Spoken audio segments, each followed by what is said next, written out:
सोचिए, अगर एक औरत की जिंदगी में खौफ, दर्द और खामोशी रोज का हिस्सा बन जाए तो वो सिर्फ एक फर्द की कहानी नहीं रहती बल्कि एक पूरे मुआशरे का अलमिया बन जाती है। वर्ल्ड हेल्थ ऑर्गेनाइजेशन के मुताबिक वायलेंस अगेंस्ट वीमेन सिर्फ एक समाजी मसला नहीं, ये एक संजीदा सेहत का बहरान है जो लाखों ख्वातीन की जिंदगियों को खामोशी से मुतासिर कर रहा है। जिस्मानी सेहत पर उसके असरात फौरी भी होते हैं और देरपा भी। हर 10 में से तकरीबन 4 ख्वातीन जो अपने पार्टनर के हाथों तशद्दुद का शिकार होती हैं, किसी न किसी जिस्मानी चोट का सामना करती है। लेकिन ये चोटें सिर्फ नजर आने वाले जख्मों तक महदूद नहीं होती। ये मुसलसल सर दर्द, कमर और पेट के दर्द, दायमी तकलीफ, हाजमे के मसाइल और मजमुई कमजोर सेहत की सूरत में भी सामने आती है। यानी तशद्दुद का असर जिस्म के हर हिस्से पर पड़ता है, आहिस्ता आहिस्ता मगर गहरा।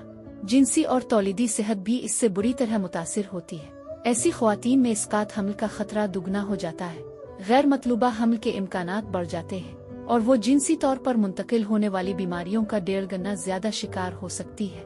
ये सिर्फ सेहत का मसला नहीं बल्कि एक औरत के इख्तियार, उसकी मर्जी और उसके बुनियादी हुकूक का भी सवाल है। और फिर आती है जहनी सेहत, वो जख्म जो दिखाई नहीं देते मगर सबसे ज्यादा तकलीफ दे होते हैं। डिप्रेशन, शदीद जहनी दबाव, पोस्ट ट्रामेटिक स्ट्रेस, खुद को नुकसान पहुंचाने के ख्यालात, नींद की कमी और खाने की बेतरतीबी, ये सब इस मुसलसल खौफ और तशद्दुद के नतीजे में पैदा होते हैं। एक ऐसी कैफियत जहां जीना भी मुश्किल हो जाता है और बोलना भी।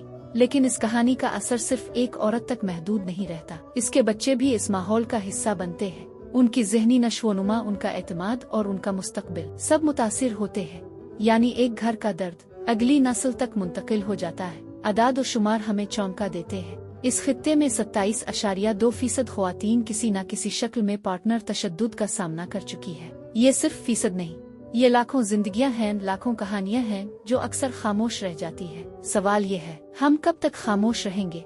अब वक्त आ गया है कि हम इस खामोशी को तोड़ें, आगाही फैलाएं, मुतासिरा ख्वातीन का साथ दें और ऐसे मुआशरे की बुनियाद रखें जहां इज्जत, तहफ़्फ़ुज़ और बराबरी सिर्फ अल्फाज नहीं बल्कि हकीकत हो। क्योंकि एक महफूज औरत एक मजबूत मुआशरे की बुनियाद होती है।